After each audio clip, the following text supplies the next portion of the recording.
Ah, bien, como os decía, empezaremos con la presentación de resultados, que es lo que haré ahora mismo. Seguiremos con unos casos de estudio, que son proyectos que ya incluían antes del proyecto medidas de adaptación al cambio climático, con dos participantes, desde SEO BirdLife Aragón y desde la Fundación Lurgaya, en el País Vasco.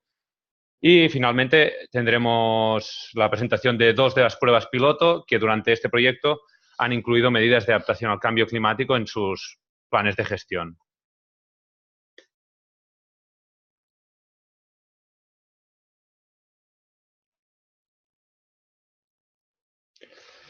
Vale, respecto a cuatro cosas del funcionamiento del webinar. En principio vamos a mantener los micros cerrados durante toda la sesión, excepto los participantes que os los iré abriendo. Cualquier intervención que tengáis durante las presentaciones, os propongo que las hagáis por el chat y al final de cada una de las presentaciones el ponente responderá a las preguntas y si vemos que hace falta interaccionar más, os abriremos el micro también. Tanto el webinar como las presentaciones que veréis aquí estarán colgadas en el enlace que veis en pantalla ahora mismo. Y aquí también encontraréis la guía de adaptación al cambio climático en proyectos de custodia en catalán y en castellano. Os resumo muy rápidamente los objetivos de este proyecto. Básicamente, el principal era apoyar las entidades de custodia para anticiparse o minimizar los efectos del cambio climático de una forma formativa, pero también ofreciendo financiamiento y enseñando casos prácticos exitosos. Y en segundo lugar, y un poco en menor medida, pero también importante, informar y divulgar a otros actores involucrados en la conservación y en la custodia. El principal output del proyecto ha sido la guía práctica sobre cómo planificar proyectos de custodia para adaptarse al cambio climático en regiones vulnerables de España y es lo que os presentaré ahora mismo. Consta de estos 5 apartados: una breve introducción, los impactos y medidas de adaptación principales, cómo incorporar la adaptación en los planes de gestión de vuestros espacios, unos pocos casos prácticos y unas pruebas piloto. Esta guía la hemos elaborado conjuntamente con La Bola, una consultoría ambiental ubicada aquí en Cataluña, y con el Foro de Redes y Entidades de Custodia del Territorio. Aquí tenéis la guía y aquí mismo podéis ver el enlace que ahora Ana os copiará también en el chat por si queréis ir haciendo alguna consulta mientras tanto, ir navegando mientras la vamos presentando.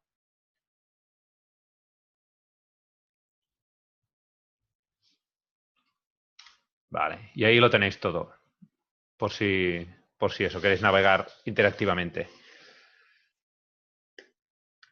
Como os decía, el primer apartado es una breve introducción que no pretende explicar nada de nuevo. Hay muchísima información sobre cambio climático en muchísimos documentos a distintos niveles de precisión y aquí simplemente hacemos una brevísima introducción con 4 datos de Europa y la península ibérica para que os puedan ayudar hasta a divulgar vuestros proyectos. En segundo lugar, ya un poco más concreto, tenemos el capítulo de impactos y medidas de adaptación, que se divide principalmente en dos partes. Por un lado, los impactos que hablan de proyecciones de cambio climático futuras en la península ibérica, así como de vulnerabilidad e impacto, y hace un poco de distinción entre estos dos términos que pueden confundirse.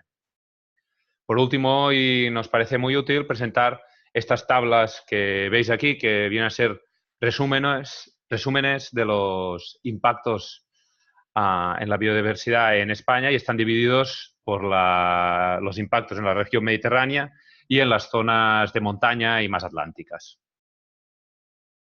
Por otro lado, entre este apartado también tenemos unas medidas de adaptación.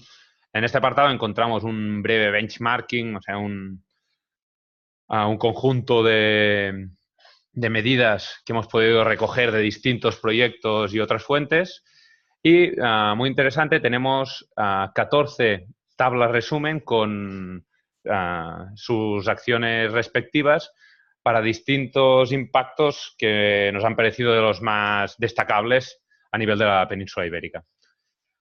Por último, hay también un brevísimo apartado sobre financiación para que podamos hacernos una idea de fuentes de financiación directamente relacionadas con cambio climático y a las que quizás no estamos tan acostumbrados desde entidades conservacionistas.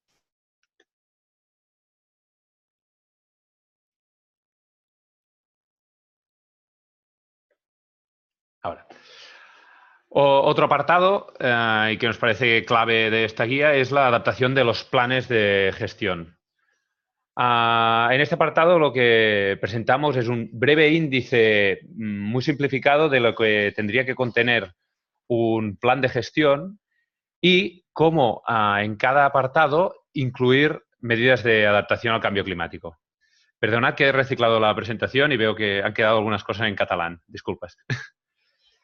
Aquí nos parece muy importante remarcar que entendemos que no todas las entidades de custodia serán capaces ni será interesante que hagan un plan de gestión tipo los que propone Eurosite, que serán grandes planes de gestión para grandes espacios muy diversos. En cambio, entendemos que habrá proyectos que son muy concretos y que, por tanto, necesitarán de instrumentos de gestión mucho más sencillos y aquí lo que pretendemos es dar cabida a toda esta diversidad de amplitud de planes de gestión. El siguiente apartado ya son los casos prácticos, que es uno de los apartados que nos parece más interesantes, que recogen 4 experiencias que previamente ya han incorporado medidas de adaptación al cambio climático y que en esta guía hemos querido darles voz y explicar un poco cómo les ha funcionado y cuál es su opinión.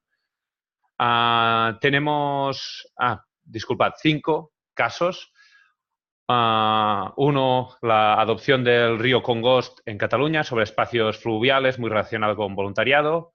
Uno sobre la Reserva Ornitológica de San Miguel, que nos presentarán ahora mismo.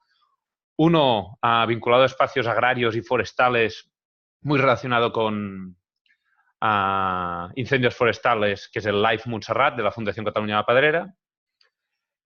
El LIFE Club de Fincas para la Conservación del Oeste Ibérico de la Fundación Naturaleza y Hombre, relacionado sobre todo con riberas, bosques de ribera y ambientes húmedos.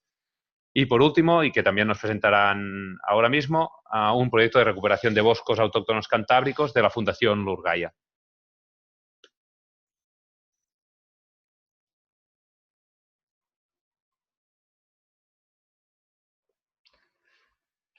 Por último, tenemos un apartado que son pruebas piloto que durante el proyecto han incluido medidas de adaptación en los planes de gestión. Estas pruebas piloto han recibido el asesoramiento y apoyo económico desde la Xarxa para poder o bien actualizar su plan de gestión o bien realizarlo de nuevo incorporando medidas de adaptación al cambio climático. En esta sesión nos presentarán 2 proyectos, Campo de Lamas, perdón, aquí está escrito Llamas y es Lamas, de Galicia, y la Reserva Biológica de Arián en Mallorca, la Sierra de Tramuntana. También han participado de estas pruebas pilotos el proyecto del Galápago Europeo de Grefa, en la Comunidad de Madrid, y el proyecto de Llagostera de Dalt, de Paisatges Vius en Cataluña sobre conservación y restauración de espacios forestales y acuáticos. Aquí os dejo una captura de pantalla de las portadas de cada uno de estos planes de gestión que nos ha parecido muy interesante incluir también junto con la publicación de la guía. Entonces, en el enlace que tenéis aquí en el chat podéis descargar tanto la guía por separado como los planes de gestión por separado, así como la guía con todos los 4 planes de gestión incorporados.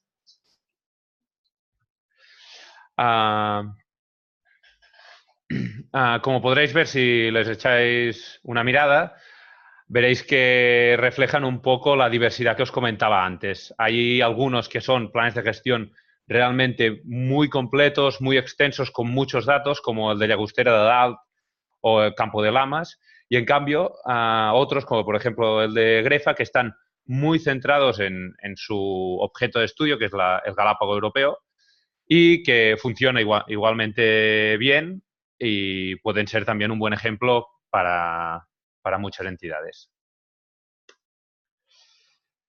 Así pues, ahora mismo le daré la palabra a Alberto Navarro, por si quiere decir unas palabras sobre su experiencia en la elaboración de esta guía.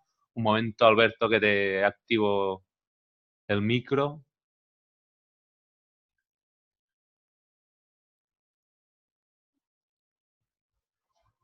¿Ya?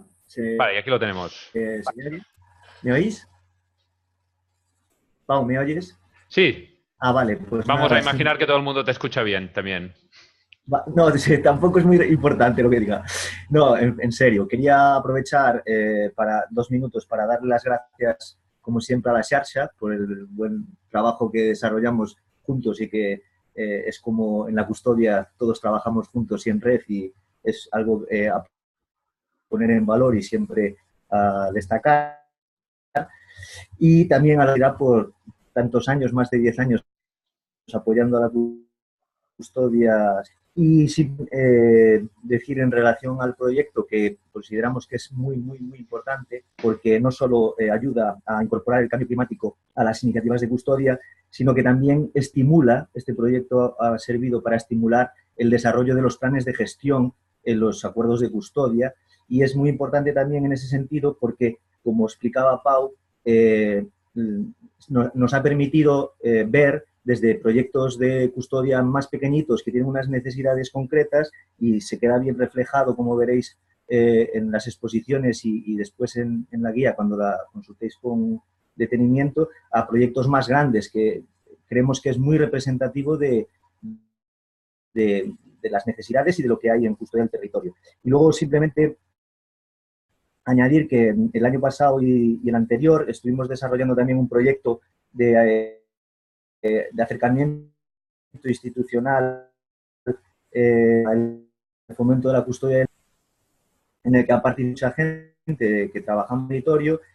Documento pondremos a disposición, que es lo que quiero decir ahora, de toda la gente que trabajamos en custodia y los interesados en custodia, que se trata un poco de construir el futuro de la custodia, ¿no? Revisar aquel documento que se desarrolló y se presentó en 2011, que ya tocaba, y partíamos de la pregunta de cómo mejorar la custodia del territorio como una herramienta de conservación en el marco de las políticas públicas. Y esto que estamos haciendo ahora mismo aquí y este proyecto que se ha desarrollado con la iniciativa de la SEARSE y con nuestra colaboración, tiene mucho que ver con varias de las líneas de trabajo de ese documento, que lo que quiero hacer es resaltar y poner el énfasis en que cuando lo saquemos que participéis, igual que hemos participado todos los que hemos podido en este proyecto.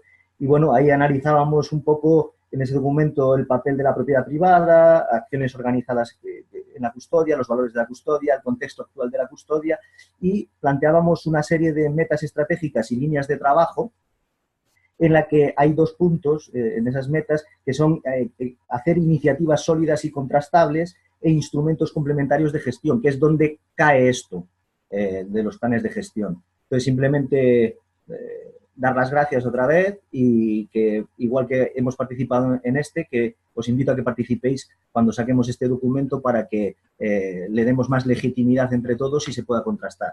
Gracias, Pau. Vale, muchas gracias a vosotros también, Alberto, por vuestra colaboración y vuestro trabajo, sobre todo en la elaboración de esta guía práctica. Y seguro que será bien interesante este proceso de participación y como el foro también, desde la Xarxa también esperamos que tenga mucha participación para que salga un buen documento. Gracias, Alberto.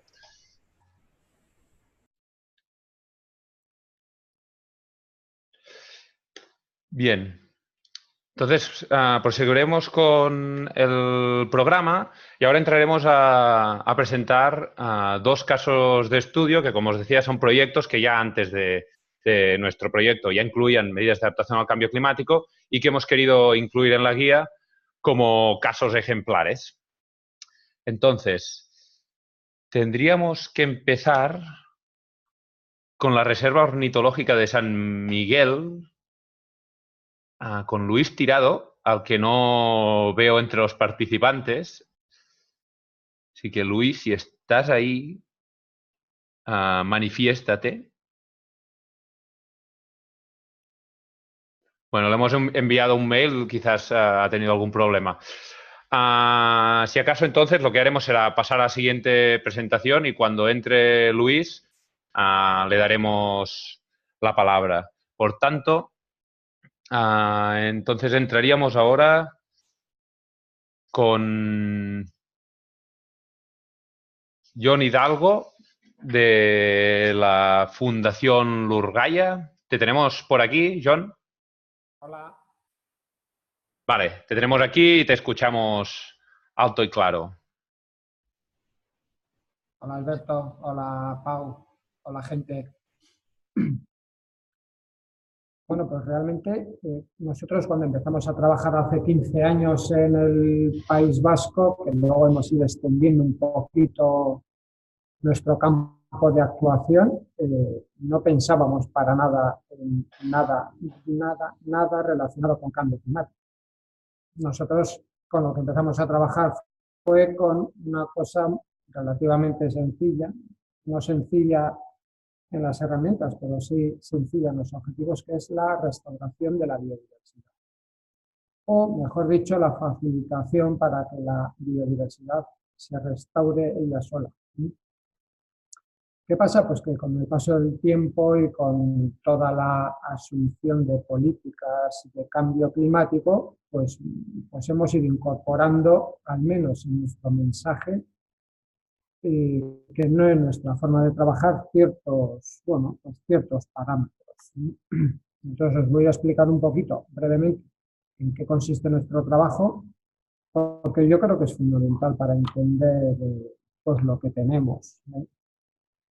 El País Vasco Atlántico y toda la cornisa cantábrica, porque no nos gusta hablar en términos de comunidades autónomas, sino de regiones biogeográficas, pues encontramos unas superficies arboladas muy grandes, muy extensas, que no se corresponden con bosques locales, autóctonos, nativos, se pueden denominar de mil formas, ¿no? Tenemos del orden de, entre Galicia y la cornisa cantábrica, cerca de 1 millón de hectáreas de plantaciones hechas con especies exóticas que además son pirófilas. Y aquí es donde viene el primer dato relacionado con temas de cambio climático y de adaptación. Es decir, estamos plantando especies que necesitan fuego para su supervivencia y que por lo tanto generan las condiciones ambientales necesarias para favorecerlo. Y no solo eso, sino que su rápido crecimiento pues, se fundamenta básicamente en el detraimiento de agua. El agua es un recurso público, estamos en un contexto de cambio climático que lo va a hacer cada vez más escaso, y las plantaciones, al margen de que cada vez se supone serán menos exitosas porque cada vez van a tener menos agua, bueno, pues detraen muchísima del agua de la que deberíamos disponer. Bueno, nosotros, sin entablar ninguna cruzada antiplantaciones forestales en plan masivo, pues porque creemos que, bueno, pues, bien organizadas, bien ordenadas, son un recurso nada despreciable. Lo que sí que hacemos es desarrollar, basándonos fundamentalmente en la custodia de territorio, pues proyectos de restauración forestal. La cuestión es muy sencilla.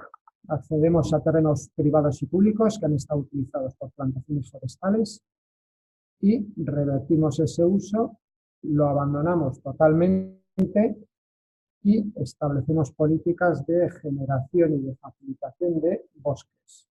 Y cuando hablamos de bosques, hablamos de bosques. No hablamos de madera, ni de leña, ni de beneficios a la sociedad. Estamos pensando en la naturaleza como centro de los objetivos. Así que lo que hacemos es generar masas que no van a ser nunca explotadas y que no son manejadas bajo ningún criterio de silvicultura, entendiendo que nadie mejor que la propia naturaleza para desarrollar algo que lleva haciendo millones de años. Entonces, lo que estamos haciendo, obviamente, es cambiar bosques, digamos, secos, no, perdón, plantaciones secas, plantaciones que buscan lo seco, por bosques cantábricos. Yo creo que en casi todos los modelos de problemática medioambiental y de cambio climático, los bosques cantábricos son los menos perjudicados. Bueno, ya veremos lo que pasa, porque los modelos no dejan de ser más que modelos. Y es cierto que estamos notando ya como la temporada en la que los árboles caducifolios tienen hojas se está alargando y por lo tanto es previsible que aumenten sus crecimientos porque tienen más tiempo para trabajar. Pero también es cierto que los estiajes están siendo cada vez más acusados, por lo tanto las posibilidades de fructificación se verán disminuidas en este caso. Bueno, eso ya veremos cómo funciona, porque ya digo que los modelos no son más que ciencia ficción en muchos casos y lo que sí que podremos es, dentro de 50 años, decir claramente qué es lo que ha pasado. Hoy en día yo creo. Bueno, pues nuestro trabajo va por meter mucha variedad de especies, entendiendo además que no todas ellas van a responder de la misma manera al cambio climático. Pero no lo hacemos pensando en el cambio climático, es una cosa que tiene más que ver con la propia biodiversidad o con la propia gestión que con el cambio. Pues porque en nuestro territorio se han perdido muchísimas especies forestales por favorecimiento de otras. Es decir, se han favorecido robledales y hayedos y muchas especies se han usado para leña y se han perdido por el camino.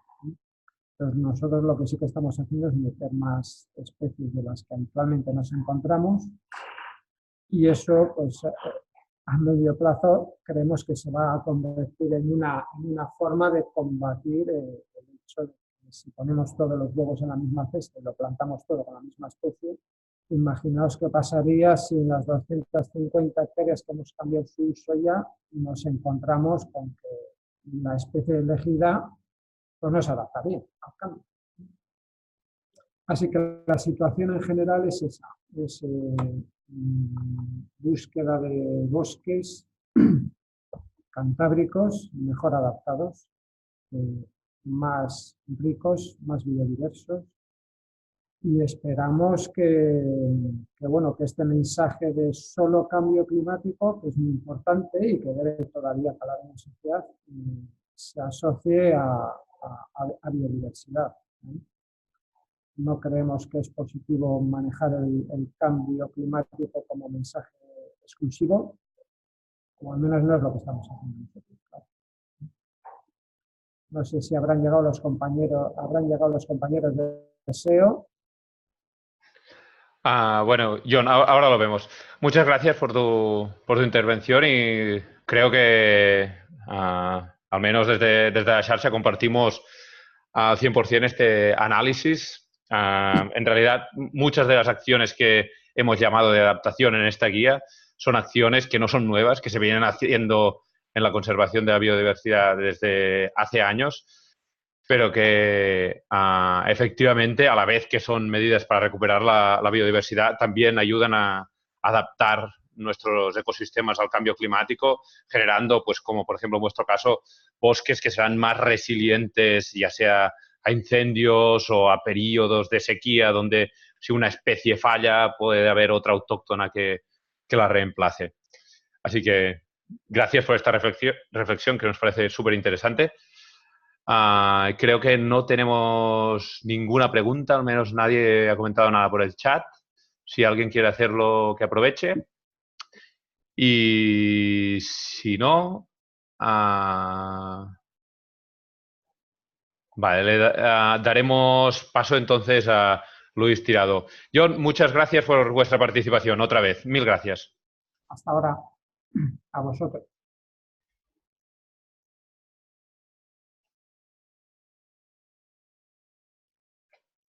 Entonces, bienvenido Luis, te tenemos por aquí. Muy bien, ¿se me ve bien? ¿Se me oye bien? A ver, yo no te veo, pero...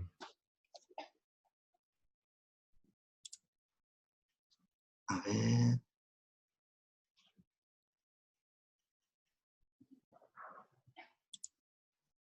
Ah, espera, espera. Ahora. Disculpa, ¿eh? Ahora. Vale, fantástico. Ahora sí que te vemos. ¿Qué me dice el vídeo? Entonces, espera que te paso a tu diapositiva otra vez, De que acuerdo. habíamos pasado largo. Vale, aquí la tienes. Entonces, todo tuyo, Miguel, delegado de SEO BirdLife Aragón, que nos presentará su proyecto de la Reserva Ornitológica de San Miguel. Cuando quieras, Miguel. Ay, Muy Luis, bien. perdona. Tranquilo. Esos lapsus. Muy bien. Bueno, pues encantado de participar en esta guía y quería empezar agradeciendo a la Sarsa, pues todo, bueno, buen día y buenos días a todos los que nos escuchan. No sé si hay algún egunón también, pero bueno, pero quería empezar agradeciendo a la Sarsa, que es un referente en toda la península ibérica y todo el trabajo que hace, bueno, pues currándose, trabajándose este tipo de guías y otras muchas cosas que hacen que sirven de referencia luego a otros muchos lugares de España que no están tan bien conformados todavía, ¿no? La custodia de territorio. Bueno, pues entrando en materia, bueno, estamos muy ilusionados con esta reserva ornitológica. Comenzó siendo en el 2007 un acuerdo de custodia de territorio normal y corriente. Es un terreno privado, son 1000 hectáreas de un regadío intensivo. Y dices, bueno, y SEO BirdLife, que trabajamos con pájaros, que hacemos en un regadío intensivo que aparentemente no es el mejor lugar, mucho menos para conservar la biodiversidad. Bueno, pues en estas 1000 hectáreas hay un humedal, un embalse de regulación para los riegos, que en el reculaje, en la parte final del embalse, tiene una colonia de garzas con varias especies en peligro de extinción. Entonces, de ahí surgió la motivación de la familia Raventós, que son los dueños de la finca San Miquel, para mejorar la finca agraria. ¿Por qué? Porque las aves están en el humedal, que está declarado CEPA, una zona protegida, Renato 2000, pero comen, se alimentan en la finca. Bueno, y ahí surgió esa inquietud de conservar eso que ellos sabían que tenía ese valor. Y de hecho, al cabo de unos años, nos solicitaron que fuese declarado reserva ornitológica, que es una categoría pura y dura interna de SEO BirdLife. No tiene ninguna connotación, digamos, legal, ¿no? de protección. Es lo que ellos quieren poner en valor. Y entonces, a raíz de esta custodia de territorio, comenzamos a trabajar en lo que es la finca agraria también. Entonces, uno de los puntos que hemos hecho ya entrando en cambio climático y en el manual es los linderos, el trabajo de los linderos. Los linderos es lo que hay entre parcela y parcela, la linde, ¿no? Los ribazos que decimos en Aragón, o los límites entre parcelas. Esto es absolutamente fundamental en cualquier ecosistema agrario, que estén bien conservados. Y en la finca, básicamente, no había, o sea, ni existían tan siquiera. Entonces, hemos estado repoblando estos linderos, pero a hacerlo con árboles o así, con un tipo de plantas, de seto, que no invadiera el campo agrícola y no tuviese pérdida en la condicionalidad, no tuviese penalizaciones en la condicionalidad de la PAC, de la política agraria comunitaria, que tienen pues todos los agricultores. Entonces hemos empezado a repoblar los linderos de toda la finca y bueno, y hasta que la acabemos del todo. Otro de los puntos clave que tiene la finca también, por su rentabilidad agraria, pero por su interés ambiental, es que no se dedica a un solo tipo de cultivo. Y esto es fundamental. Lo más importante, su cultivo más importante es la cereza, que por cierto es de altísima calidad, y son tan riquísimas. Pero al margen de eso, ellos lo que tienen es solo una parte, es cerezo. Tiene una viña, tiene cereal, tiene algo de maíz, tiene algo de alfalfa, tiene nogal, y todo esto está repartido como una especie de caos entre las diferentes parcelas. Esto hace que el ecosistema sea muy biodiverso. Y eso también permite trabajar, por ejemplo, con plagas, utilizar plaguicidas, utilizar menores recursos de agua. Entonces, hay un ahorro sustancial del agua al diversificar tipos de cultivo, pues la cereza, a ver, la cereza es un goteo, comparado con el maíz, pues no consume nada. El maíz consume muchísimo. Si las 1000 hectáreas fueran de maíz, que es lo normal, por cierto, en el resto de esas zonas, las fincas colindantes de San Miquel, el consumo de agua sería enorme. En este caso no, es muy reducido. ¿Qué ocurre? Que al reducir el consumo de agua, esta finca se está adaptando a la realidad del cambio climático. Y es la realidad, en este caso, de la cuenca del Ebro. La Confederación Hidrográfica del Ebro nos dice que en las últimas 2 décadas se ha reducido al menos un 27% la disponibilidad de agua en toda la cuenca del Ebro en su conjunto. Y esto no va a mejorar con el mejor de los escenarios. Estará en las siguientes 2 décadas, se reducirá entre un 12, un 13, un 17 hasta un 32%. No se sabe, ¿no? Lo sabremos dentro de 20 años. Por lo tanto, reducir a toda costa el consumo de agua es fundamental. Con esta reducción de consumo de agua, también lo que se está haciendo es un estudio de la reducción del uso de plaguicidas, que las granjas, las fincas de intensivo, es también fundamental. Me preguntabais con qué plantas hemos usado en los linderos. Bueno, hemos utilizado a triplex, que es la sosa, no sé si la conocéis como sosa, la triplex, porque no es invasora, sin más. Como no invade, no hay ningún problema. Y además crea una especie de microclima para la codorniz, para las aves cinegéticas de pequeño tamaño, conejo, etcétera, y es fundamental pues, para otros depredadores más grandes, para rapaces, por ejemplo. También hemos utilizado la efedra, porque esta zona era una antigua zona salina, de una antigua estepa, que se destruyó en su día, hace muchas décadas, y también aguanta muy bien. Y también hemos plantado la coscoja, que no es algo habitual, pero la coscoja también conforma una especie de forma de seto, es el seto mediterráneo, la coscoja. Es un tipo de quercus, el Quercus crucifera. Bueno, son 3 plantas, y lo que hemos ido haciendo es plantarlas de forma salteada. Primero una, luego otra, y así recorriendo todos los linderos. También hay zonas, lo que se ha utilizado como método para reducir el consumo de agua, plaguicidas y aumentar la repoblación y la biodiversidad, es, si habéis visto, muchas granjas de regadío tienen unos pivot que son circulares, que desde el cielo se ve como un círculo, se riega, una especie de brazo que va rodeando, ¿no? Así una finca, y todo eso se riega, ¿no?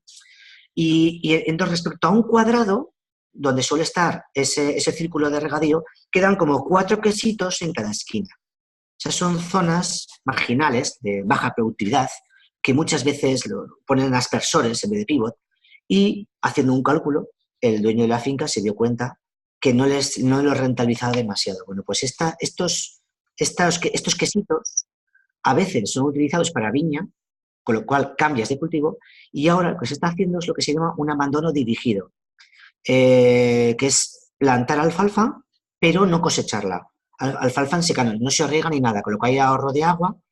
Tú tienes la alfalfa nitrogena al suelo, mejora el suelo, entonces te permite mantener un suelo que lo abandonas a priori, pero lo mejoras agronómicamente y ambientalmente. La alfalfa de secano, a diferencia de la alfalfa de regadío, es absolutamente fundamental para muchas de las aves agrícolas, que en el mosaico de cultivos necesitan cereal y leguminosas, ¿no? En general. Bueno, es un poco más largo de contar, pero básicamente lo estoy hiperreduciendo. Bueno, y por supuesto trabajamos con los dueños de la finca en el propio embalse, pues para que no pierda agua, el propio embalse de regulación, y mejore la biodiversidad.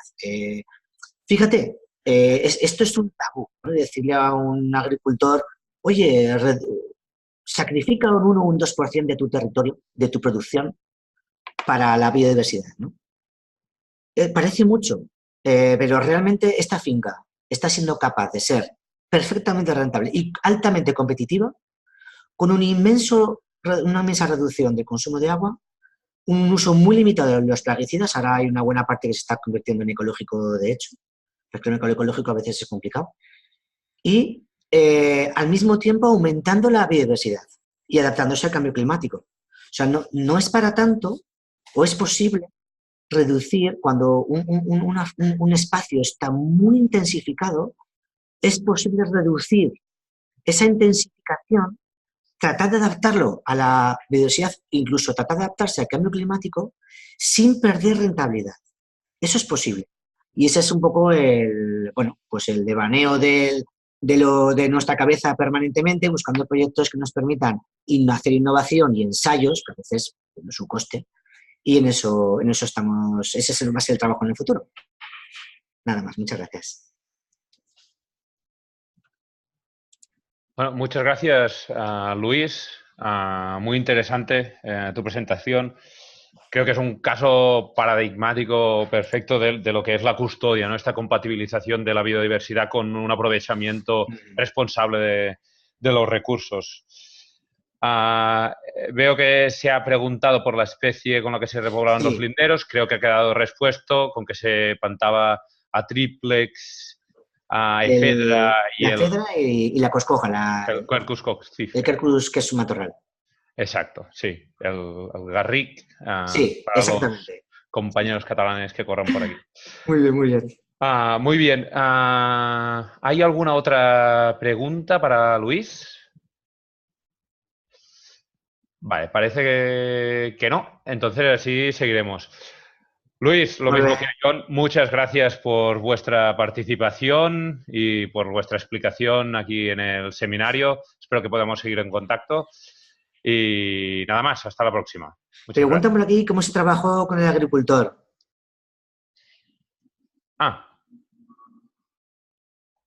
Se puede utilizar beza y avena para los... Beza y avena, sí. Lo que pasa es que Sí, claro, la beza se puede utilizar como otras leguminosas, miergas, yeros, bueno, hay un montón. En Toledo, por cierto, hay un banco de semillas disponibles para toda España, para cualquier uso, es público, vamos, el banco de semillas. Silvestres, pero el problema que tienen esas... No es un problema, pero el hándicap que tiene la beza en mielgas y hieros es que hay que plantarlas, sembrarlas todos los años.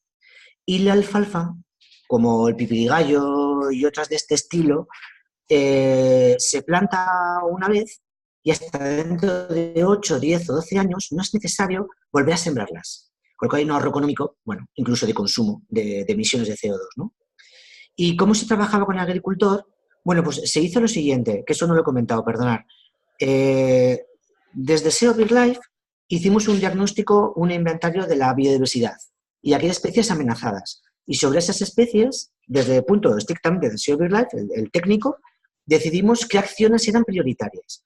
Y es para esas especies, ¿no? Con esa finca. Y esas acciones se trasladaron al propietario de la finca. El propietario de la finca priorizó, le parecieron bien las acciones, y priorizó cuáles preferían antes, ejecutarlas antes y cuál después. Por ejemplo, las de las fincas, trabajar la finca agraria, por ejemplo, la mejora del hábitat, ha sido antes que un programa educativo o un observatorio, no sé, por deciros algo, ¿no? En ese sentido. Y lo que hacemos es cada año, de ese paquete de acciones, decidimos con él qué hacer. Oye, si él puede financiarlo, lo ejecutamos, y si no, buscamos una financiación externa. Oye, y piano, poquito a poco, cada año vamos haciendo. Y siempre con él, claro, cada año nos reunimos y decidimos con él qué hacemos y dónde, en su finca.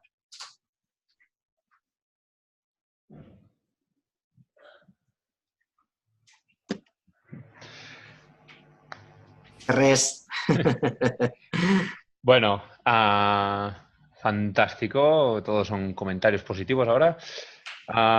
Bien, Luis, entonces lo dejamos aquí. Otra vez, muchas gracias por vuestra participación y seguiremos adelante con la presentación. Adiós.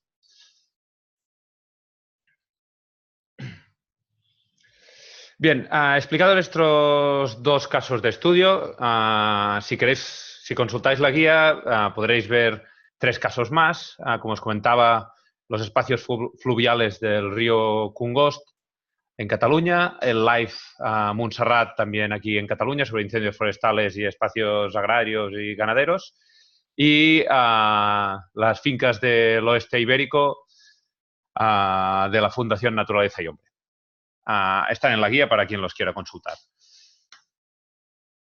Esto ya lo hemos visto. Así que pasamos a hablar un poco de las pruebas piloto, que son Estos proyectos que aprovechando el apoyo de la Fundación y a través de la xarxa, han incluido medidas de adaptación al cambio climático en los planes de gestión de sus espacios de custodia. Como os comentaba antes, hemos tenido 4 proyectos y ahora mismo os presentaremos 2.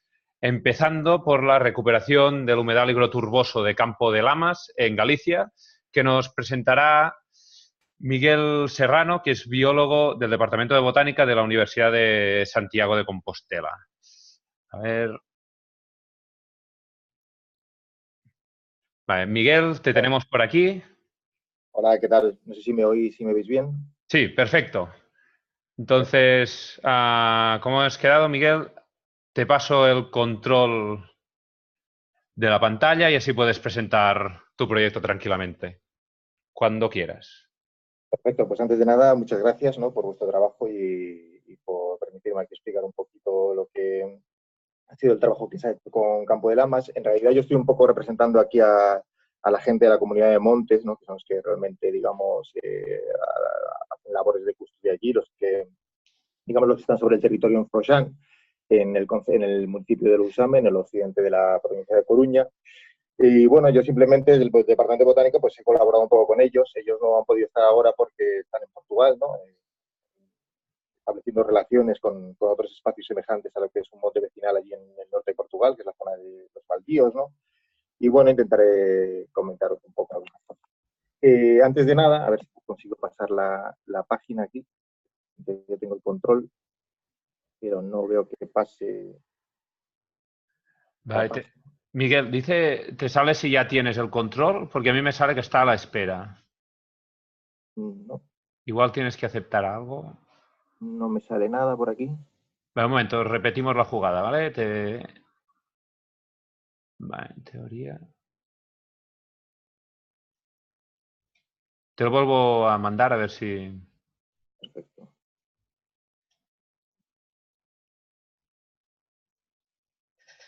Vale, en principio ya te lo he mandado. Vale, ahora tendrías que estar controlando. Le doy a la flecha como antes, pero parece que no pasa nada. Yo creo que está a punto de funcionar. Vale. A ver. Bueno, pues mientras funciona, si queréis un poco, ¿no? Os cuento dónde se sitúa, ¿no?, el espacio, ¿no? Realmente este proyecto se ha centrado en un muy pequeño humedal higroturboso, ¿no?, que realmente solo tiene poco más de 5.000 metros cuadrados, ¿no?, pero que está situado en un monte vecinal bastante más grande, ¿no? El de la comunidad de Froxán, digamos, administra unas 100 hectáreas de monte vecinal en mano común, ¿no?, que forma parte del derecho tradicional consuetudinario, ¿no?, de Galicia. Casi un tercio del monte gallego pertenece a esta figura, ¿no?, de monte vecinal en mano común. Y un poco los avatares de este monte, ¿no?, es que ha registrado este uso basado en el derecho germánico, ¿no?, de uso común, como mínimo desde el siglo XVI, ¿no?, pero durante el siglo XX, de alguna manera, fue enajenado por el Estado y, digamos, que arrebató a los vecinos, digamos, la potestad de operar sobre el terreno, sobre todo a partir del patrimonio forestal del Estado, ¿no? Sobre todo en los años 70, ¿no?, empezó a sustituir, digamos, ya antes, ¿no?, pero ahí de manera más intensa, los usos, digamos, tradicionales, agrícolas, ¿no?, y apostar por una forestación, ¿no? Tras un litigio, no es hasta los años 70, hasta el año 78, que, digamos, la comunidad de vecinos recupera el territorio, pero en virtud de un convenio realmente no puede empezar a operar, digamos, sobre el espacio de forma más contundente hasta el año 2002, ¿no? Y entonces ahí es donde se cambia el perfil, ¿no?, hasta ahora orientado en clave, hasta ese momento orientado en clave de plantaciones forestales exóticas, ¿no?, básicamente primero pinos pinastres, después eucaliptus globulus, ¿no?, que, como se ha comentado antes, son exóticas, pirófilas. Ahora tener una visión más orientada a la conservación de la biodiversidad, la diversificación de usos y también orientado a un uso, digamos, más democrático, más común, ¿no?, del espacio. Intento pasar la página, pero no soy capaz. No sé si esto... Vale. Corriendo aquí. Miguel, pues si no funciona, lo que podemos hacer es que te las voy pasando yo. ¿Vale? Y me vas... Vale, Me pues dices pasa si quieres. cuando...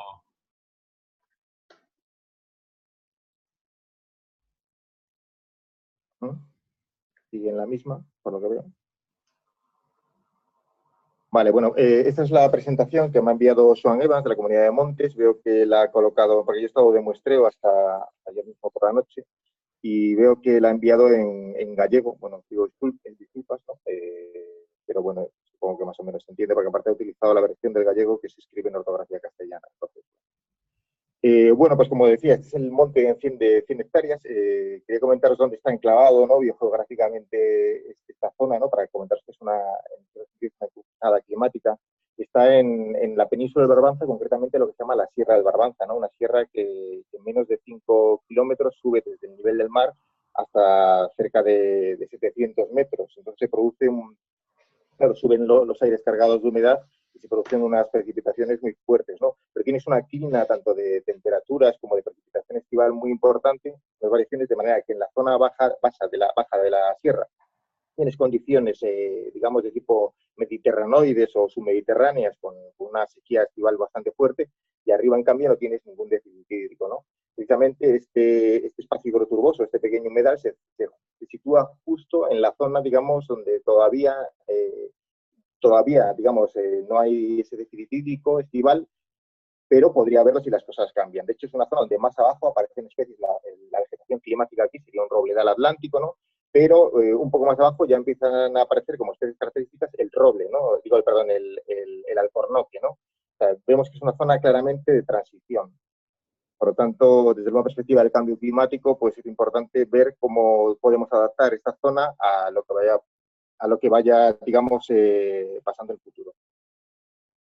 Vamos a ver. Sí, dale para adelante, por favor, Pau.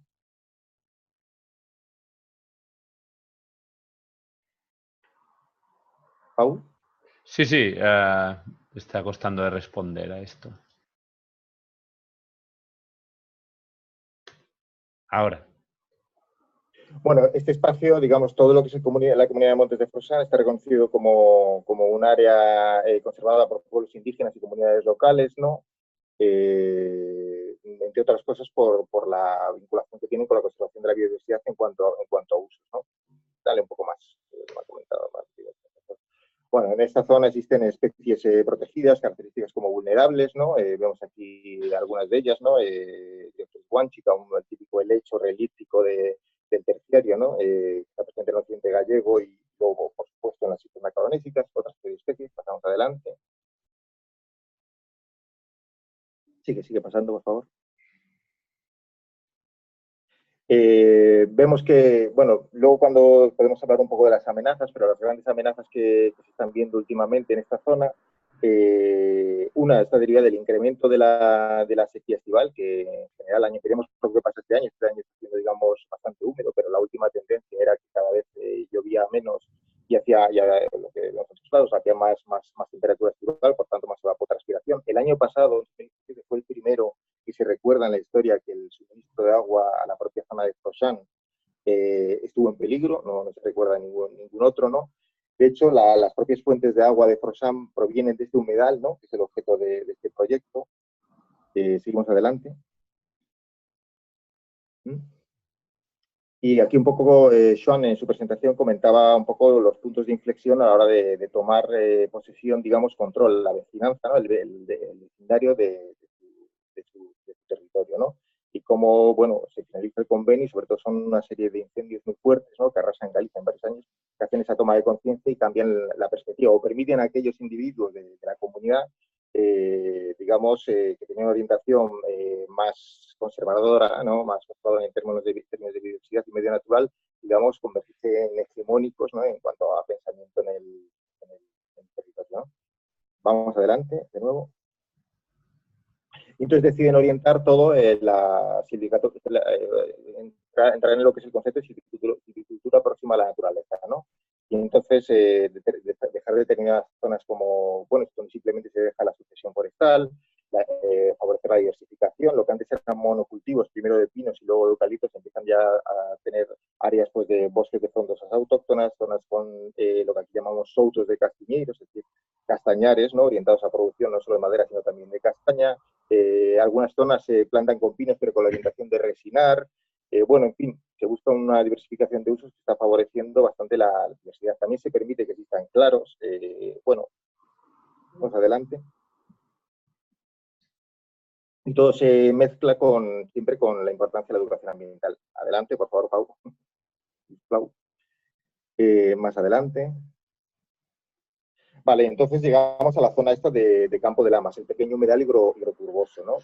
Vemos que si bien toda la zona, digamos, la labor del patrimonio forestal, de los servicios forestales del Estado, haya producido en general una degradación tanto de los usos tradicionales, porque impedía el hecho de plantar árboles en muchos sitios, impedía los usos tradicionales ganaderos, ¿no? También y afectaba, digamos, a la presencia de estas especies pirófitas que secuencialmente producían incendios, ¿no? Vemos que también en lo que es el propio medio de Campo de Lamas quiere decir campo de barros, si lo traduces de alguna manera, es zona húmeda, ¿no? Que era tradicionalmente usado pues, de vez en cuando para pastoreo, etcétera, para bebidas de animales en verano. Ellos consideran que eso no tiene que estar allí y lo que se dedican es a hacer una zanja de drenaje. Es decir, tiene que estar también aprovechado pues, para plantar pinos o eucaliptos, ¿no? Y en los años 70, digamos, la principal afectación a la zona húmeda y que reduce hasta un 36%, hasta que solo queda actualmente un 36%, es una franja varias franjas de drenaje, principalmente una, ¿no? Y entonces nos encontramos con un medio que actualmente está poco diversificado biológicamente, donde quedan básicamente dos hábitats. El hábitat que más nos interesaba a nosotros es el brezal húmedo atlántico, el hábitat 420, según los códigos de la Unión Europea, de la Directiva Hábitat, y que actualmente está relativamente reducido como un mosaico, reducido a las orlas, y que pensamos que es importante, primero porque es un hábitat prioritario según la perspectiva europea, porque alberga especies interesantes, y luego porque aparte se ha comprobado, y esto enlaza con la cuestión de adaptación al cambio climático, en algunas otras sierras del norte de Galicia, como es un gran captador de precipitación horizontal, es decir, esta que llega en formato de nieblas, ¿no? Se ha visto en la Sierra de Osistral, donde hasta un 40 o un 50% del agua capaz de captar el sistema no procede de la precipitación vertical, sino de que estas especies, los vegetales, digamos, típicos de esta comunidad, que son Erica ciliaris y Erica tetralis, con hojas muy ciliadas, con hojas con muchos pelitos, pues de acumular grandes cantidades de agua que luego acaban revertiendo al sistema, ¿no? En una zona donde, como esta que os comentaba, ¿no? con una clima de precipitación tan grande, pero que en cambio sube mucho aire húmedo durante grandes partes del año, también en verano, se producen grandes cantidades de niebla. Es decir, aunque llueva menos, las especies serían capaces, es nuestra idea, de captar una gran cantidad de agua, ¿no? En ese sentido, pensamos que es importante recuperar este hábitat, ¿no?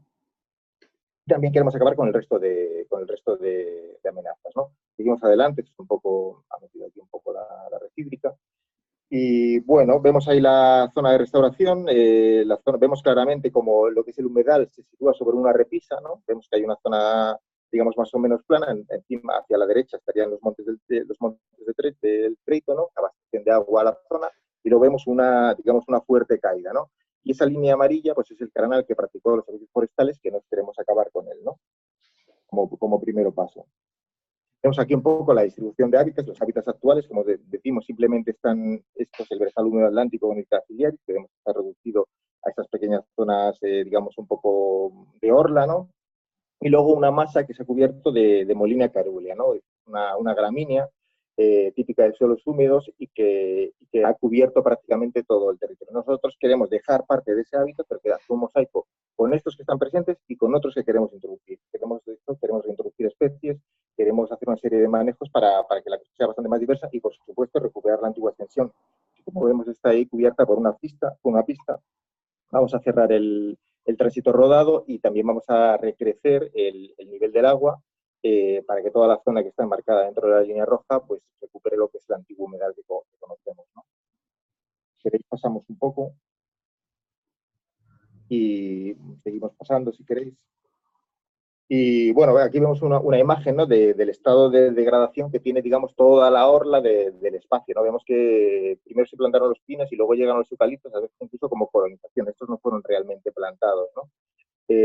Vemos que existe, bueno, que hay una zona de eucaliptos, luego con especies, como vemos pues, ahí a la derecha vemos unos rumes, zonas así más nitrófilas. Nosotros queremos, digamos, restaurar toda la comunidad originaria. Por fortuna tenemos a unos 15 kilómetros una turbera, ¿no? en buen estado de conservación que va a servir un poco de especies, ¿no? Para nuestras medidas, ¿no? Le damos adelante a ver si pasa. Y bueno, los objetivos generales, básicamente, obviamente, es limitar la degradación antes de seguir avanzando. Eso incluye, obviamente, cerrar el canal de drenaje. Se va a acumular sedimentos que están en la zona y aparte vamos a poner una pequeña barrera, ¿no? Porque un poco de hormigón, sino obviamente la erosión acabaría con el cerrado. Sobre todo queremos, y aquí vemos una imagen porque ya se ha empezado el apear, ¿no? Es decir, eliminar todos los árboles los árboles exóticos, ¿no? Que estaban, digamos, colonizando toda la orla del sistema. Y cuando decimos que restaurar un nivel óptimo, pues lo que comentaba antes, ¿no? El restauro de biodiversidad, utilizar todos los copagos de estas especies que estamos hablando y restaurar esas otras comunidades, ¿no? Y son comunidades básicamente de turbera, ¿no? Ahí sabemos que este sistema funciona como sistema hidroturboso, hemos hecho unas catas y hemos visto que existe por lo menos más de 30 centímetros de turba, ¿no? Lo cual ya entra en varios puntos, ¿no? Por lo cual ya entra en la definición estándar de lo que es una turbera, ¿no? En esta zona. Hemos visto que existen algunas especies de Sphagnum, este tipo de musgo, Sphagnum subsecundum en concreto, que es indicativo de que ahí debió existir algunos otros hábitats que ahora no están presentes, ¿no? Y entre el mosaico que queremos crear, aparte de áreas para esta comunidad de turberas, de turberas de transición, son otras turberas de orla también, y luego también algunas zonas de pozas, ¿no? De pequeñas pozas, donde de recrear el hábitat de aguas oligotróficas que denominamos, con especies como Potamogetum, como algunos ranúnculos, y luego también en la zona más externa recrear un pastizal tipo cerbuno, donde aparte puedan proliferar especies como la árnica montana, ¿no? Que pueden ser de uso tradicional, ¿no? Que están en el anexo 5 de la Directiva Hábitat, ¿no? Y no sé un poco más, lo que queremos básicamente es limitar las amenazas clásicas asociadas al cambio climático, en este caso sería el incremento de la torrencialidad, que hemos visto que está aumentando en la zona de manera brutal, ¿no? Por lo tanto, habrá que crear, digamos, una pantalla, sobre todo en la zona orientada hacia los montes circundantes, ¿no? Con algunas especies de arbóreas. Al mismo tiempo, como están en la orientación sureste, permitirán proyectar algo de sombra y un poco la evaporación. Luego también se quiere introducir, digamos, la retirada de esa hierba tan densa que hemos visto, la Molinia carulia, un hábitat que queremos dejar reducido solo a un pequeño mosaico, no queremos acabar con su presencia, pero que no sea tan predominante, ¿no? Y entonces ahí vamos a hacer prácticas tanto con retirada a mano, que es la recomendada, como también con algo de pastoreo. De hecho, ya se ha iniciado. No podemos excedernos con el pastoreo porque, como sabemos, cuando hay incrementos de nitrógeno y de fósforo en un medio donde queremos favorecer a los vegetales húmedos, la Molini es mucho más competitiva y acaba desplazando a los vegetales, ¿no? Entonces tenemos que llegar a un poco de equilibrio y es ahí donde vamos a hacer un pequeño testado. Y yo creo que me estoy enrollando muchísimo, me da la sensación. Entonces no sé si finalizo aquí. No vamos mal de tiempo, Miguel, porque antes ha sido un poco más corto, así que como veas, si crees que ya... No, si tenéis algún tipo de pregunta y tal, nada, esos son un poco los puntos donde vamos a operar. Ahí veis, estos son los manantiales, ¿no? Actualmente existentes. Como uno se sitúa en la propia pista, y de hecho lo ves ahí por la propia pista, pero da igual, ahí el Estado decidido hacerlo igualmente. Y bueno, ¿cómo queremos restaurar? Luego, en la caída esa que se veía abajo, queremos también crear un hábitat de torrente tratando sobre todo Salix atrocinarea, Betula alba, Sauce abedul, ¿no? Queremos también crear unas pequeñas pozas, ¿no? Para permitir, digamos, un hábitat para la rana ibérica, para la quiglosa lusitanica, es decir, para la salamandra rabilarga. Bueno, queremos un poco que sirva un poco de conectividad con espacios naturales que hay debajo, que también se están trabajando sobre ellos, como un pequeño robledal, lo que aquí llamamos una carballeira, ¿no? Es interesante. Aquí, bueno, la molinia aparte es poco palatable para determinadas especies, sobre todo para las ovejas, ¿no? Hemos probado con Federico, ¿no? Que es este burro que vemos ahí. Y bueno, que sí que ha sido capaz de devorar una cierta cantidad, pero ya os digo, sobre todo restringido a una zona para no incrementar los contenidos de nutrientes en ese punto. Y por lo tanto, digamos, en vez de favorecer el versal húmedo, estar favoreciendo, digamos, la molinia. Y por otro lado, porque en estos medios hidroturbosos es importante también no excederse en el pisoteo, ¿no? Y no sé si tenéis alguna cuestión o alguna... Muy bien, Miguel. Muchas gracias por vuestra presentación tan completa. Veo aquí que por los comentarios se comenta, bueno, que entiendo que el euskera es más complicado que el catalán y el gallego, que estoy de acuerdo, sí. Por otro lado, sí, Alberto comenta que vuestro plan de gestión es muy completo. Efectivamente, es un plan de gestión extenso, con muchísima información, súper interesante también hasta desde el punto de vista un poco histórico. Así que lo recomiendo mucho leerlo porque es muy interesante. Entonces yo quería hacer un par de comentarios, que creo que este es un caso típico de hábitat muy vulnerable al cambio climático, ¿no? Como también son los bosques de ribera de estos cursos fluviales temporales que dependen tanto del nivel freático y, por tanto, un caso muy interesante a trabajar en el contexto del cambio climático. Y sí, te quería preguntar una cosa. ¿Este canal de drenaje simplemente se utilizó para drenar o ahora mismo las aguas se están utilizando para alguna otra cosa y habéis tenido que negociar para poder cerrarlo? ¿Cómo ha ido eso? Realmente donde se sitúa el canal de drenaje era el punto de vertido natural de la pequeña turbera. Es decir, simplemente creo que ellos lo que hicieron fue, digamos, bajar. Entonces, tú imagínate, es como si fuera una repista, por tanto, como una bañera, y ellos en uno de los lados de la bañera lo que hicieron fue hacer una hendidura hasta abajo. Realmente por ahí ya drenaba bastante, pero mucho menos, a menor profundidad, lo cual permitía, digamos, que el nivel freático a nivel de la cubeta estuviera más elevado. Ese agua igualmente acababa saliendo también en verano, y esa que abastecía luego abajo a las fuentes de la propia aldea de Foshan, ¿no? Donde se sitúan los vecinos, ¿no? Ya te digo, tradicionalmente no hay registro de que hubiera problemas de agua hasta estos últimos años, precisamente, ¿no? El único objetivo que tuvo hacer eso fue desecar el medio para poder utilizarlo. Ya ves, no era muchísima superficie, pero era tal la avidez de espacios para poder plantar las especies exóticas que ni siquiera quisieron dejar esta pequeña zona, ¿no? No tenía ningún otro uso. Y como no ha habido que negociar nada tampoco, porque realmente es la propia comunidad de Foshan, de vecinos de abajo, usuarios del agua, los que demandan, digamos, que se haga la situación. Muy interesante. Aquí en Cataluña también tenemos varios casos que tradicionalmente se habían considerado espacios no productivos y que había habido una obsesión para drenarlos, como por ejemplo el Estany de Sils, que prácticamente no queda nada. Comentarios por el chat, creo que son... Pues... No, aquí tenemos, si habéis planteado estudiar la recolonización por la fauna de odonatos, anfibios, mariposas diurnas, que son fácilmente identificables y podrían ser interesantes de estudiar. Y bueno, como ya os comento, a no mucha distancia existe una turbera en buen estado. Entonces, claro, eso puede servir de propágulo tanto como para plantas como para otros organismos. Se podría transferir, obviamente, odonatos, ¿no? en fase larvaria, o también se podría ver, porque nosotros ahora vamos a iniciar con las labores, han empezado las primeras labores, pero queremos también hacer un plan de seguimiento, ¿no? Se van a hacer muestreos de diversos grupos taxonómicos y también de factores físico-químicos del agua, ¿no? Pues conductividad, etcétera, ¿no? A ver si estamos realmente restaurar al nivel de una turbera en buen estado, ¿no?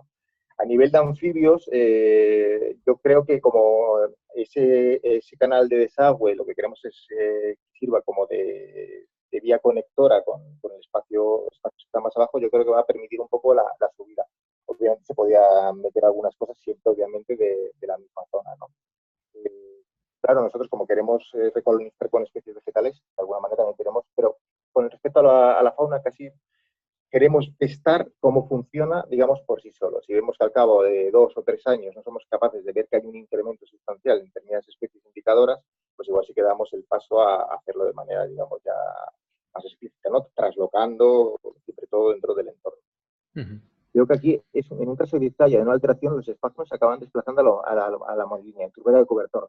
Claro, aquí realmente esto no sería una turbera de cobertor, realmente, digamos, los aportes llegan de los montes de Otreito, que están en la zona.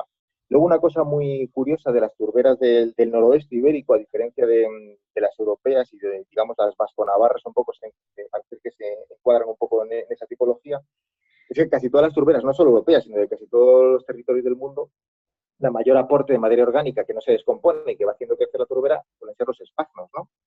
Pero en las turberas del noroeste ibérico son características porque en los últimos miles de años, la mayor contribución de materia orgánica no degradada no son los espagnos, también los espagnos, pero son las gramíneas como la Molina corúlea.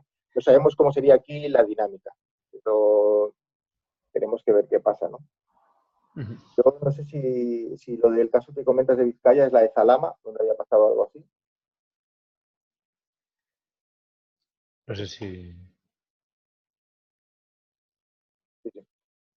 Claro, yo creo que las dinámicas son un poco diferentes, pueden ser un poco diferentes. Y desde luego, el caso de Zalama se parecería más a las del norte de Lugo, ¿no? De Chitral, ¿no?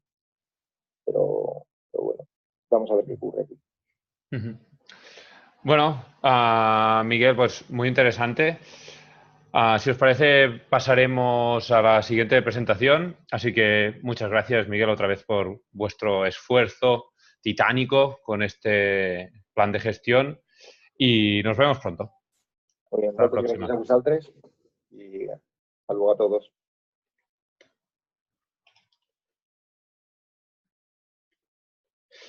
Muy bien, pues ahora pasaremos a hablar de la conservación de la finca de Ariant con Macu Ferriz, a ver si la tenemos por aquí. Aquí la tenemos. Vale, Macu, vale, te escuchamos bien. Hola. Entonces haremos otra vez la prueba a ver si funciona esto del control remoto. Prometo que lo hemos probado antes, pero bueno, cosas del directo. Hola.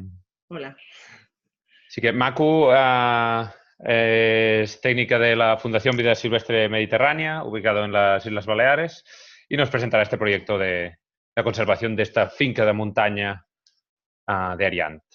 Así que probamos a ver si puedes pasar tú las diapositivas. Perfecto. Fantástico. Sí. Pues adelante, Macu. A ver, ahora, vale.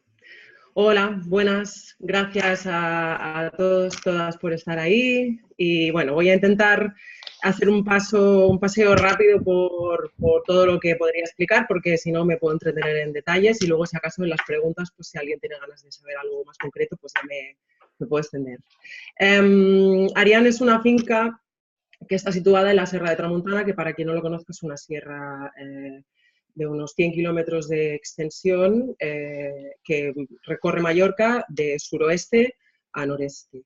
La finca tiene 986 hectáreas, es una finca bastante grande, perdón, y de las cuales 47 es el fondo de valle, es donde se lleva a cabo la actividad agraria. El resto de la finca es, digamos, entre comillas, salvaje, y ahí se dan manchas grandes de encinar, de pinar, de garriga, maquia, hay cuevas, bastantes cuevas muy interesantes también, acantilados, roquedos, es un paisaje muy, muy, muy salvaje y muy, muy mediterráneo. Perdón, que aquí en la presentación está mal, me he colado completamente, son 7 kilómetros de costa. En esos 7 kilómetros de costa se hallan, entre otras cosas de gran valor, se hallan los nidos de buitre negro. La población mallorquina de buitre negro es la única población en el mundo que se encuentra en una isla y se encontró amenazada de muerte en los 80 en Mallorca, y gracias a esfuerzos de la Fundación Vida Silvestre, la Fundación para la Conservación del Buitre Negro y la Consellería se logró salvar a esta especie de la extinción. Luego la retomó. También hay, como punto interesante, se encuentran poblaciones de ferreret que fueron traslocadas en su momento para evitar la extinción de esta especie. El ferreret es un sapo partero endémico de Mallorca. Y luego, así en general, la finca cuenta con una gran biodiversidad de especies, hay muchos hábitats que están dentro de la Directiva Hábitats y hay muchos endemismos, especialmente vegetales y de invertebrados. Aparte, también tiene un patrimonio cultural y etnológico relevante desde enclaves fenicios, romanos, hasta construcciones más modernas, entre comillas. Se encuentra bajo varias figuras de protección, como dice la presentación, y así, solo para destacarlo, desde el año pasado se encuentra toda la finca bajo certificación ecológica. Esto como introducción. Para especificar las actividades agrícolas que se llevan a cabo, pues básicamente es ganadería ovina en extensivo. Actualmente tenemos 210 ovejas, más o menos. Para ello se cultiva forraje para poder alimentar a estas ovejas y normalmente conseguimos alimentarlas al 100% con lo que se cultiva en la finca. Y también hay cultivo de frutales, bastante diversidad de frutales. Como novedad, hace un par de años que tenemos apiarios y actualmente 14, y es una actividad que estamos intentando promover. Entonces, en este contexto, la finca, que antes no lo he dicho, fue cedida en el 2012 por los antiguos propietarios a la Fundación Vida Silvestre. Por tanto, somos, digamos, los propietarios y responsables de su conservación. En 2013 se redactó un plan de gestión bastante extenso que tenía una vigencia de 5 años, por tanto este año nos toca revisarlo. Entonces, en marco de esta revisión hemos aprovechado que teníamos la intención de enfocar el plan con el tema del cambio climático. Hemos aprovechado la oportunidad que nos brindaba la Xarxa del FEC para poder empezar a abordar el tema de la revisión del plan de gestión con este proyecto. Entonces, básicamente el documento que nosotros hemos creado es un documento en el que se revisa, digamos, la gestión de Ariant con este enfoque de cambio climático, y para poder incluirlo dentro de los objetivos específicos del plan. Y ahora, a partir de ahora, lo que tenemos que hacer es revisar el plan completamente. Hay unas 23 acciones que tenemos que revisar, y en algunas de ellas, algunas de las acciones que han surgido de este esfuerzo de enfoque de cambio climático ya se realizaban, otras se tienen que modificar y algunas son completamente nuevas, no se contemplaban en el plan de gestión. Por tanto, a estos objetivos del plan de gestión, una de las novedades es que se incluye la adaptación al cambio climático de los valores de la finca. Bueno, en tema del contexto climático, hay pocos estudios, la verdad hemos estado discutiendo un poco este tema, pero bueno, en principio pues el escenario que se dibuja es de bajada de las precipitaciones bastante importante, así como aumento de la temperatura, y a partir de informaciones varias se han identificado 3 factores de cambio principales, que es el aumento de las temperaturas, el aumento de los periodos de sequía y el aumento de la torrencialidad de las lluvias. Lo cual conllevará efectos diversos. Para poder abordar este trabajo hemos identificado varios elementos de conservación y sus factores limitantes. Los elementos de conservación los hemos agrupado en 4 bloques, más o menos. Uno sería las especies objetivo para el ecosistema, que son el buitre negro y el ferreret por su amenaza y por sus características. La segunda, efectos sobre el ecosistema de bosques, sobre todo pinar, encinar y las formaciones dominadas por el palmito. Comunidades de flora y fauna amenazadas por la presencia de especies invasoras. Algunas de ellas ya existen en la finca y otras podrían aparecer en cualquier momento porque se han detectado en fincas aledañas o en la isla, ¿no? en la sierra. Y el cuarto bloque tiene que ver con la actividad agraria y la amenaza que supone el cambio climático sobre la productividad. A partir de aquí se han diseñado toda una serie de medidas de gestión que tienen que ver con estos 4 bloques, y lo que contaba antes, estas medidas de gestión las vamos a tener que integrar dentro de todas las medidas que ya existían en el plan de gestión original. Si queréis, ya que he ido bastante rápida, puedo intentar entretenerme un poquito más en los diferentes bloques. O si queréis preguntarme directamente y voy respondiendo a inquietudes, lo que prefiráis. No os oigo ahora, no sé si alguien me habla o no. En Vale. principio, Macu, los participantes tienen el micro cerrado para que Vale. no haya mucha interferencia, así que si alguien quiere comentar algo por el chat lo puede hacer. Pero Vale, sí te diría que efectivamente tenemos tiempo si quieres comentar vale. un poco más de detalle De de cada bloque tú misma. Pero mira, aquí tenemos una pregunta de Cristina, la puedes ver. Sí, bueno, de hecho, la fundación se puso en contacto con la finca de Ariant en su momento, en los 80, porque era uno de los pocos lugares donde todavía había presencia de buitre negro y justamente la finca de al lado, que se llama Ternelles, albergaba la última pareja reproductora de la especie. Entonces, se ha trabajado desde entonces con estas dos fincas y algunas fincas más de la Serra, con las que con todas se tienen convenios de custodia del territorio, específicamente para poder hacer seguimiento y control de las zonas de nidificación del buitre negro. El trabajo con las fincas ha sido diverso, los resultados, pero bueno, prueba de la buena relación y de la implicación de los propietarios es que en 2012 se cediera la finca de Ariant a la fundación. No sé si esto responde a la pregunta. Ya que estamos, Sí.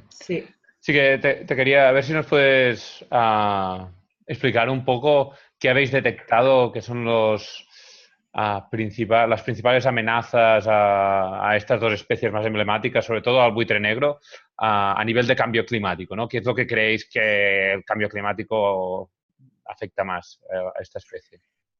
Pues hemos detectado que bueno, la amenaza principal es el desajustes en su ciclo biológico relacionado con el clima. Pues podría ser un adelanto en la reproducción. Hace 2 años, por ejemplo, se adelantó como un mes. Hubo un mes de adelanto en la puesta en los nidos.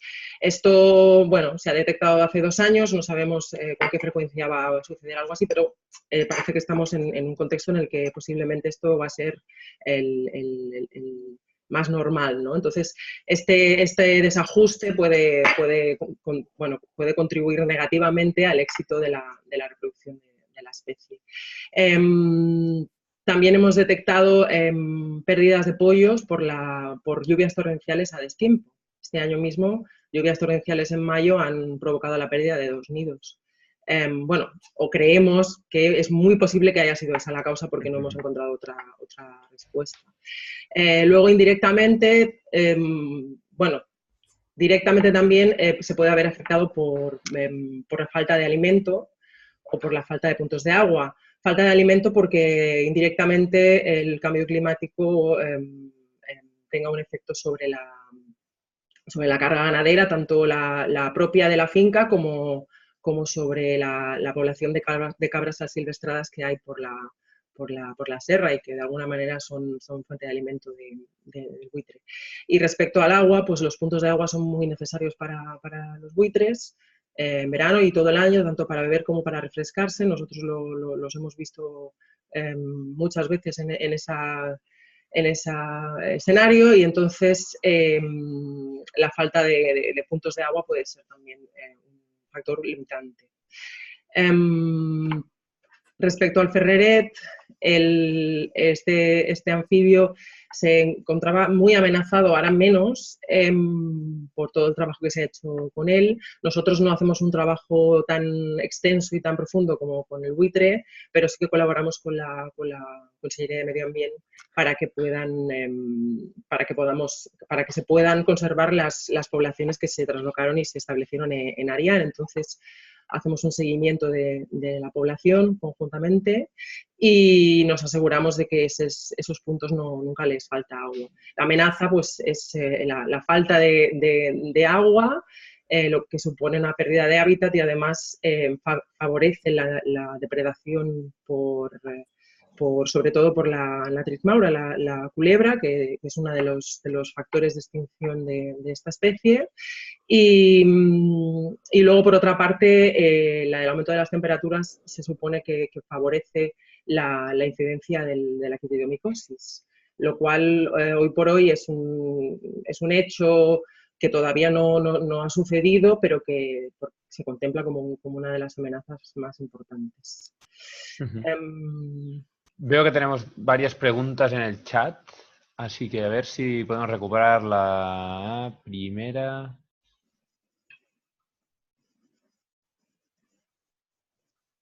Vale, el tema aquí de N. López, si habéis implementado algún tipo de medida para alimentación suplementaria del buitre negro relacionado con la ganadería. Aquí veo que Alberto también había intervenido, así que si acaso igual, Alberto, te abro el audio por si querías comentar algo. No, simplemente era que para responderle a Nico por encima mientras Maku acababa de explicarse, pero que lo explique Maku. A ver, tenemos tres zonas de alimentación, donde, bueno, le podemos llamar muladares, donde se llevan los cadáveres tanto de las ovejas de nuestro rebaño como de las ovejas del rebaño de la finca aledaña que he dicho antes, la de Ternelles, como de rebaños de otros pastores de la sierra o incluso del plano, que conocen nuestra labor y con los que tenemos relación y nos traen las ovejas muertas cuando tienen bajas. También se hace descaste de cabras y cuando se cazan cabras, pues también se llevan a esas zonas de alimentación. Se mantienen desde hace décadas y es una manera que tenemos de garantizar la alimentación, pese a que se considera que hoy en día los buitres no tienen problema o no deberían tener problema, pero bueno, es una manera de mantener la seguridad de que tienen alimento y una manera de fidelizar también a esta población con ciertas zonas que son zonas de tranquilidad para ellos. También hacemos seguimiento, tenemos una cámara instalada en una de los muladares y hacemos seguimiento de la especie gracias a esta cámara.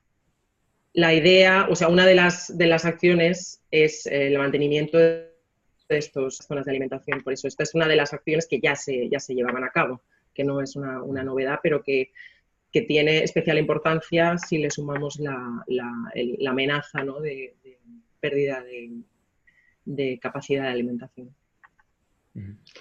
Vale, veo que hay otra pregunta de Anna P. Bernat, que si acaso igual te inicio el audio porque no sé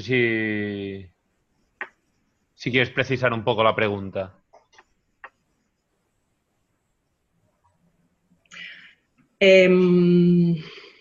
Ana, no. Nos hemos replanteado las acciones. No tiene audio. Vale. Las acciones nos las hemos replanteado en base a las diferentes amenazas que hemos detectado para cada bloque.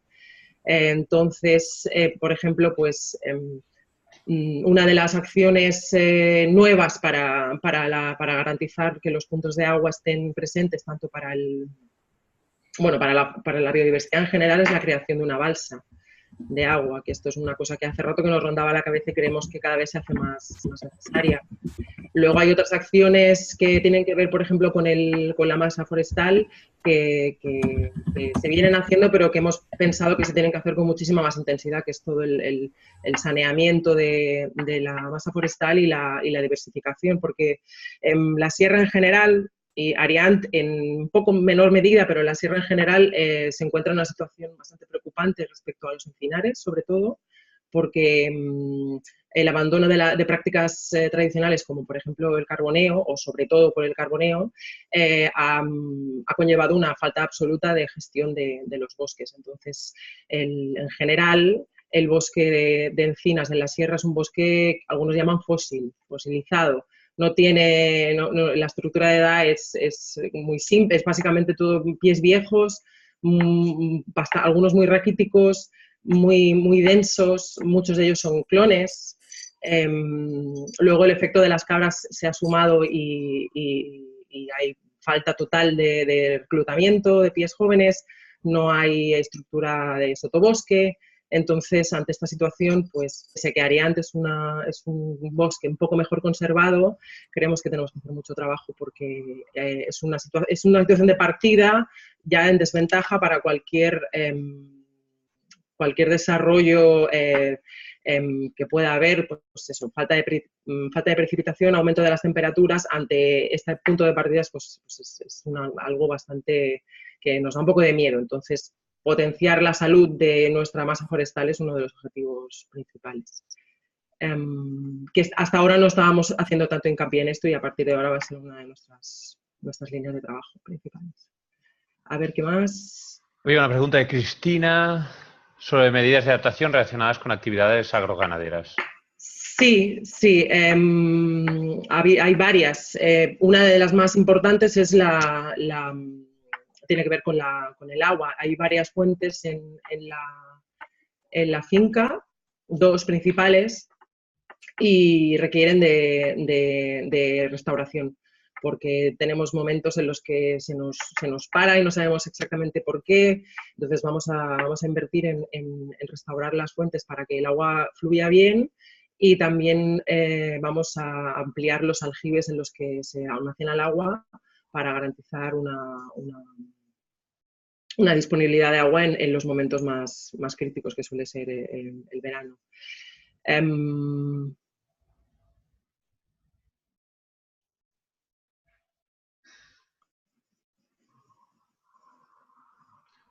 Bueno, luego sí, el tema del ecológico tiene que ver mucho esto. De hecho, trabajamos mucho con la Asociación de Productores en Ecológico de Mallorca, la PAEMA, y ellos tienen muy presente el tema del cambio climático también.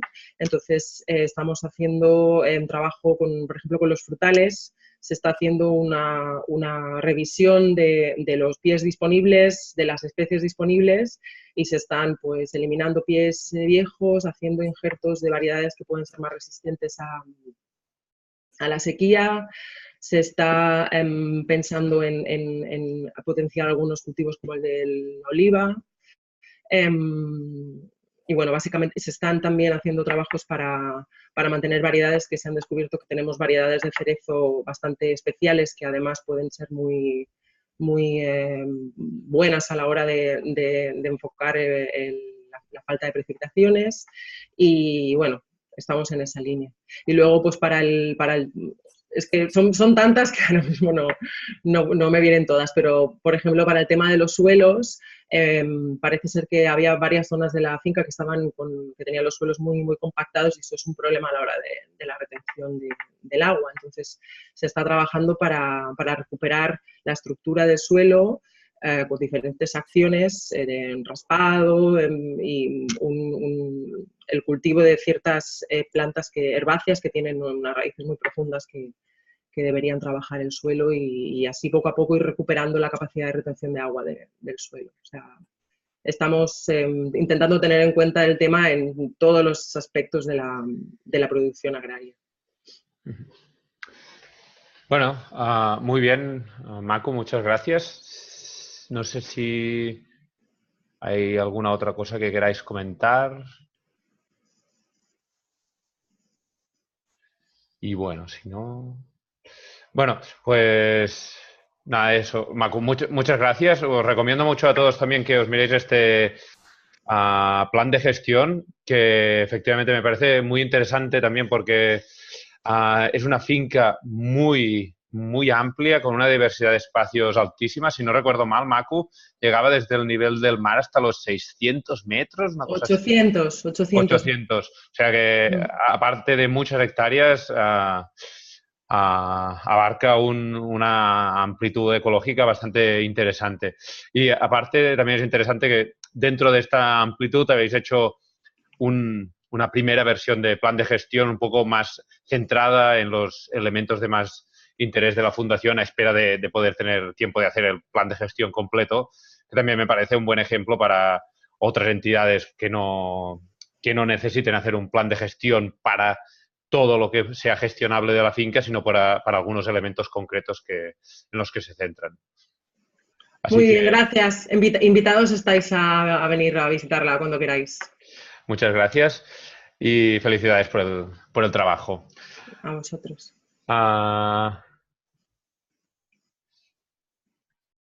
Uy. Disculpas. Muy bien. Entonces con... A ver si responde la presentación. Ahora.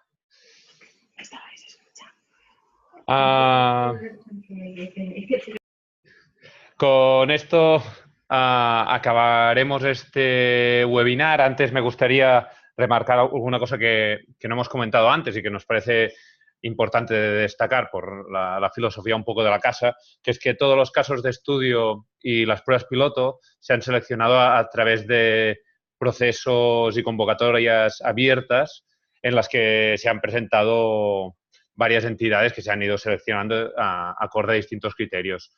Un poco con la intención de realmente dar la oportunidad a todos de presentaros y recibir apoyo para este tipo de iniciativas.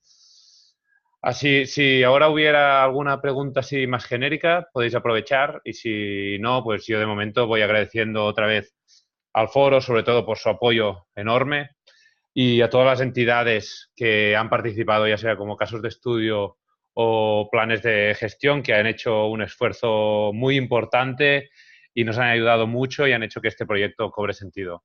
Y finalmente, naturalmente, a la Fundación Biodiversidad para seguir apoyando este tipo de proyectos que ayudan a que la custodia y en general la conservación de la naturaleza vaya creciendo y se haga más participativa.